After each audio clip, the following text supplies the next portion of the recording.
Hai, selamat datang di perkuliahan Data Mining bersama saya, Ibu Lin. Ini adalah chapter pertama, Introduction. Ya, Big Data, Data Science, Business Intelligence, Data Warehouse adalah istilah-istilah atau terminologi yang akan sering kita dengar terkait dengan perkuliahan data mining sepanjang satu semester ini.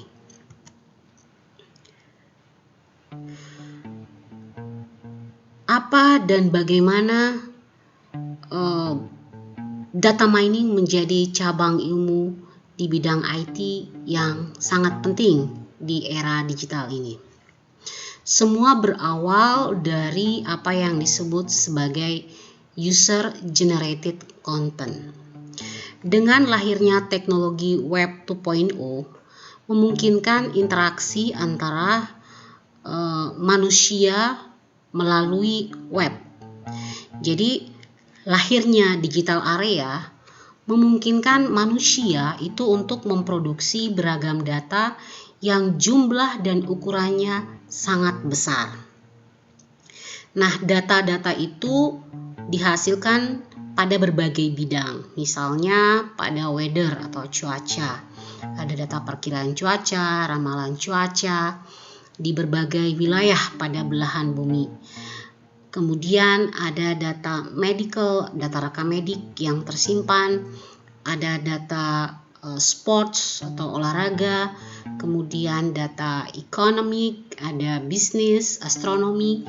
Nah, semuanya itu tanpa sadar dihasilkan oleh aktivitas-aktivitas manusia yang terkait dengan perangkat-perangkat digital. Kesemuanya itu melahirkan apa yang disebut sebagai data explosion. Jadi sebelumnya ukuran-ukuran data yang dipakai itu terkait dengan tempat penyimpanan data itu kita kenal kilobyte.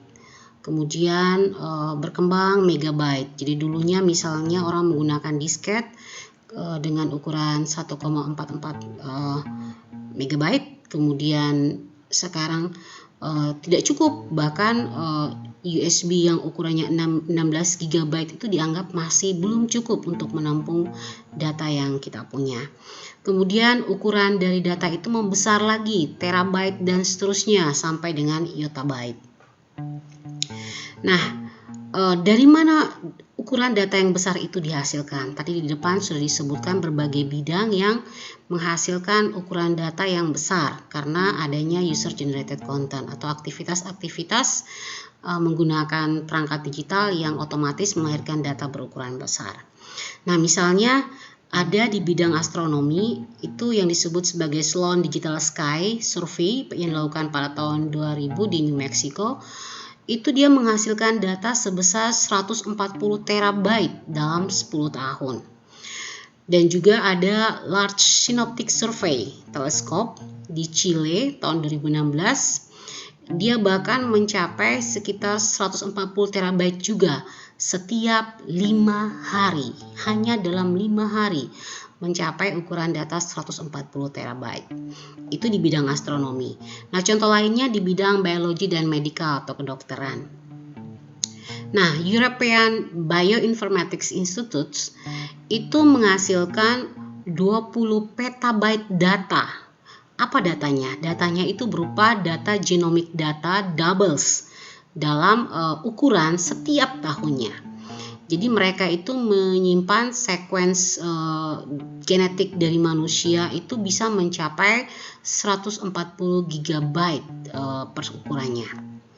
Jadi kita lihat bahwa ukuran-ukuran data yang tersimpan dalam perangkat digital itu semakin lama semakin besar. Nah, kemudian bagaimana semuanya itu bisa terjadi? Semuanya itu terjadi karena adanya perubahan kultur dan perilaku dari manusia itu sendiri. Nah, kita lihat pada gambar yang diambil dari Insight Big Data Trends for Media tahun 2015. itu memperlihatkan masing-masing ikon ini yang tentunya familiar bagi generasi sekarang. Misalnya ini Google Plus. Google Plus ini layanan sosial media yang dimiliki oleh Google. Itu menghasilkan data 4,1 miliar pencarian pada Google. Kemudian ada juga Wikipedia dengan 438.801 page views. Kemudian itu pada tahun 2015 ya. Dan juga kita bisa lihat di sini untuk YouTube itu ada 138.880 sekian jam video yang ditonton oleh penggunanya. Dan ada di sini yang cukup besar itu ada 10 miliar web chat message pada saat puncak-puncaknya. Juga ada 34,7 miliar instant messenger text yang tercatat, dan ada berbagai macam lainnya. Nah, karena ada budaya perubahan pada kultur dan perilaku ini yang otomatis melahirkan data dalam ukuran besar. Nah, istilah untuk saat ini data dalam ukuran besar atau teknologi yang melibatkan penyimpanan data berukuran besar ini atau tremendous besar ini disebut sebagai big data. Nah, kesemuanya ini, sekian banyak sosial media, sekian banyak perangkat digital yang terhubung dengan dunia internet maupun perangkat-perangkat digital di berbagai bidang kehidupan, ini melahirkan apa yang disebut sebagai tsunami data. Data begitu melimpah, meluap di mana-mana. Nah, misalnya di sini sebutkan bahwa ada mobile electronics market itu penggunaan pada tahun 2010 melibatkan 5 billion mobile phone. Jadi ada 5 billion penggunaan perangkat mobile pada tahun 2010 itu 10 tahun yang lalu. Kemudian pada 2012 itu dicatat ada 150 miliar tablet yang terjual. Kemudian juga ada 200 miliar global notebooks yang dikirimkan.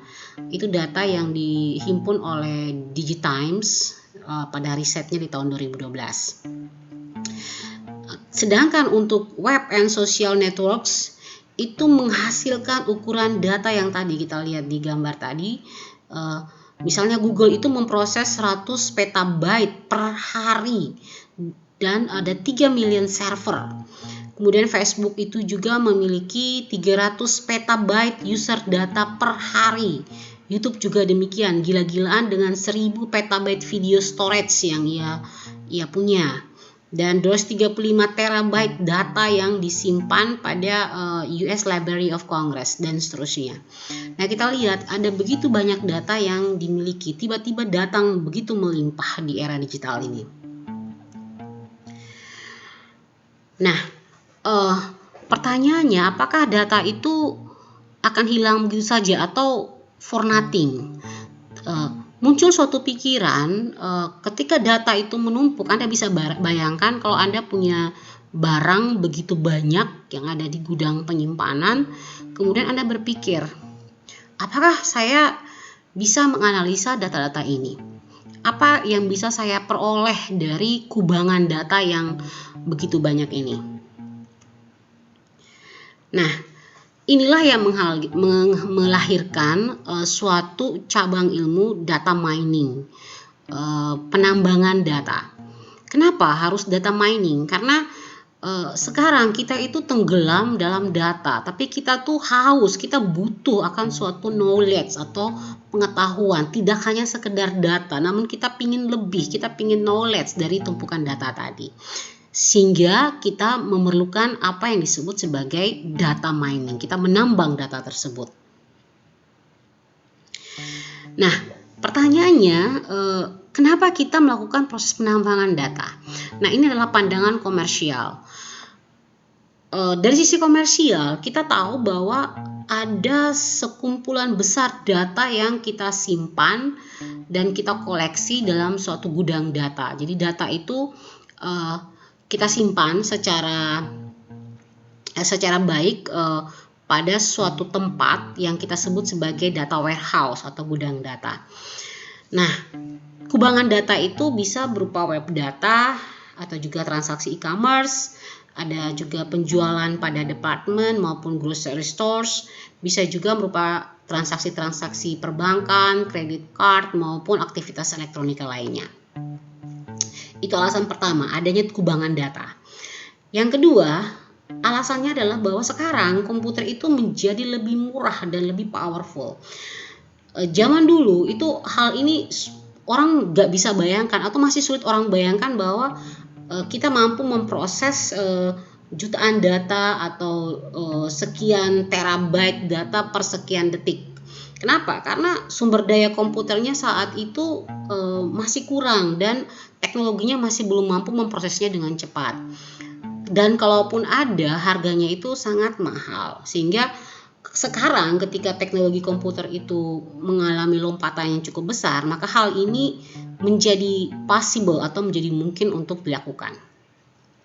Nah, yang ketiga adalah adanya tekanan kompetitif dalam dunia bisnis. Kalau kita pengen jadi pemenang, maka kita harus tahu lebih dulu. Kita harus mengetahui strateginya itu lebih dahulu dibandingkan dengan lawan kita. Apa yang bisa kita punya? Modalnya adalah data. Kita mau mendapatkan knowledge. Nah, tekanan yang kuat dari persaingan di dunia bisnis ini yang memungkinkan perusahaan untuk melakukan riset terhadap data-data yang mereka miliki. Kenapa? Karena melalui data mining itu dimungkinkan untuk menyediakan suatu service atau layanan yang bisa di-customize lebih canggih. Jadi inilah yang juga melahirkan yang namanya CRM atau Customer Relationship Management, di mana ketika kita mengetahui strategi bisnis berdasarkan data masa lalu, itu menjadi suatu senjata lebih kita untuk melawan kompetitor-kompetitor dalam bidang bisnis. Nah, itu alasan melakukan data mining di bidang komersial. Berikutnya adalah alasan melakukan data mining dilihat dari sisi scientific atau ilmu pengetahuan. Nah, di sini kita lihat bahwa tadi sekilas dijelaskan mengenai ukuran data sampai terabyte yang dihasilkan oleh data teleskop. Nah, dalam dunia saintis itu data dikumpulkan melalui foto-foto satelit, itu disimpan terus dan terus, itu ditampung per detik setiap frame foto yang dihasilkan. Data-data itu tersimpan yang menunggu untuk dilakukan riset ataupun pengolahan untuk mendapatkan suatu knowledge tertentu. Nah, data yang dihasilkan dalam bidang saintifik ini bukan data berukuran kecil, tetapi dari segi kecepatannya itu mencapai gigabyte bahkan petabyte per jam. Nah, data apa yang dihasilkan dengan ukuran besar seperti itu? Misalnya data remote sensor atau remote sensing dari satelit, citra satelit. Kemudian ada data yang dihasilkan oleh teleskop ketika dia melakukan scanning pada angkasa, scanning klaster-klaster bintang. Kemudian data yang dihasilkan oleh microarray untuk genetik gitu ya, expression data. Kemudian juga data simulasi yang menghasilkan data berukuran hingga terabyte. Nah, data-data saintifik ini tidak sekedar di capture tapi juga dilakukan pengolahan untuk mendapatkan knowledge. Sehingga data mining ini juga menjadi penting bagi bidang ilmu pengetahuan. Pertanyaannya, dari tadi kita bicara istilah ini, data mining. Tapi kita belum tahu apa sih sebenarnya data mining. Nah, kita lihat bersama-sama pada tampilan berikut ini. Nah, what is data mining? Nah, data mining itu adalah suatu disiplin ilmu yang mempelajari metode untuk mengekstrak pengetahuan ataupun menemukan pola atau pattern dari suatu data berukuran yang besar. Nah, di sini ada istilah ekstrak.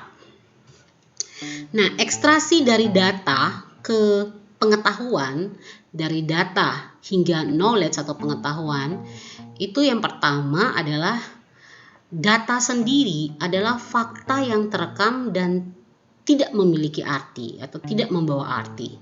Sedangkan Kalau tadi dikatakan bahwa kita pengen mengekstrak dari data menjadi pengetahuan, pertanyaannya adalah apa itu pengetahuan? Yang dimaksudkan pengetahuan dalam pembicaraan kita adalah pola, rumus, rule atau aturan, atau bahkan model yang muncul dari data. Model ini bisa berupa Bisa berupa definisi maupun model matematis.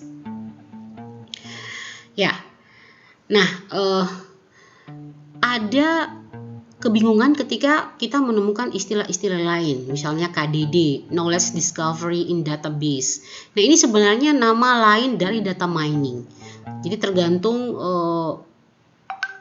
orang di bidang mana yang menggunakannya. Ada juga menyebutnya sebagai knowledge extraction, karena tadi kan kita mencoba untuk menemukan knowledge dari proses mengekstraksi data itu sendiri, sehingga disebut juga sebagai knowledge extraction. Kemudian disebut juga sebagai pattern analysis. Kenapa disebut sebagai pattern analysis? Karena tujuannya juga untuk menemukan pattern atau pola. Ada juga yang menyebutnya sebagai information harvesting atau memanen informasi gitu ya. Ada juga yang menyebutnya sebagai business intelligence, kecerdasan bisnis gitu ya. Jadi jangan sampai melihatnya sebagai sesuatu yang berbeda. Sebenarnya ini adalah istilah yang sama untuk menyebut data mining.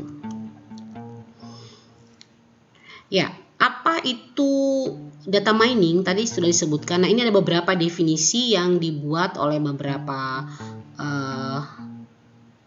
penulis, Witten, ada Santosa, ada Han. Nah, kalau menurut Witten, dia mengatakan bahwa data mining itu adalah suatu proses yang melakukan ekstraksi untuk mendapatkan informasi penting yang sifatnya implisit dan sebelumnya tidak diketahui dari suatu data.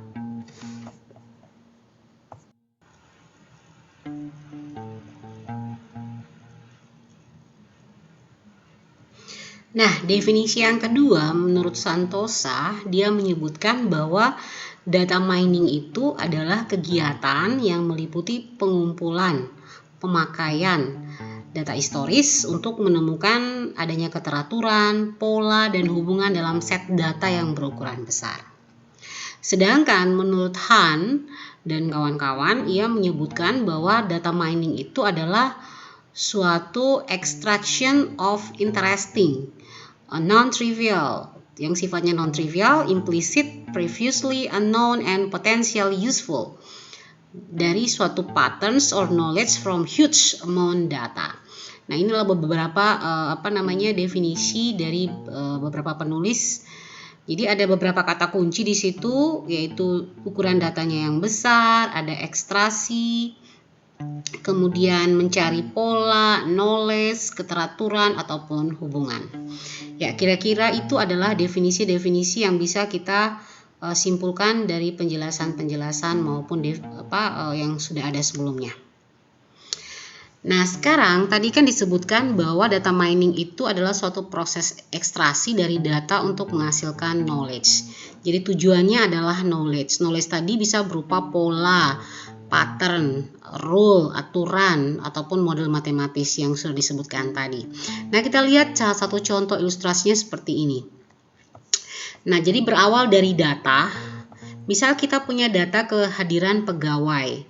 Nah, di sini tercatat NIP sekian-sekian itu hadir tanggal sekian-sekian, jam datangnya pada jam tertentu ini, kemudian pulangnya pada jam tertentu ini.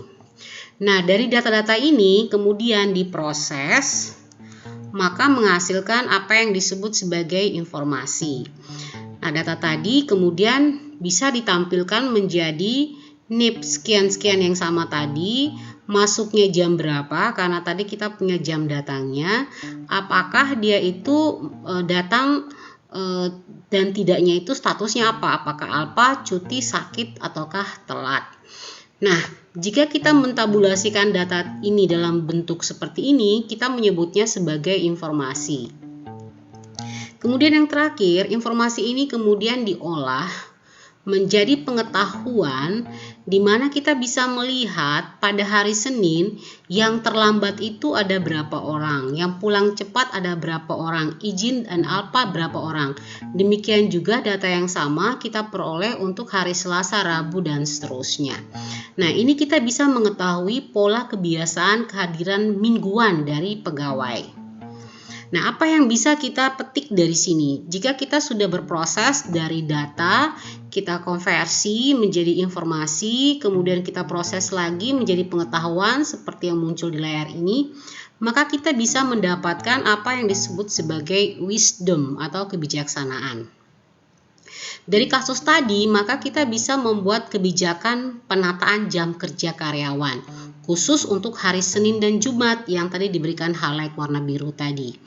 Bahwa kita bisa menentukan peraturan jam kerja untuk hari Senin itu bisa dimulai jam 10, tetapi waktu kembalinya itu diperpanjang, tidak kembali lebih awal.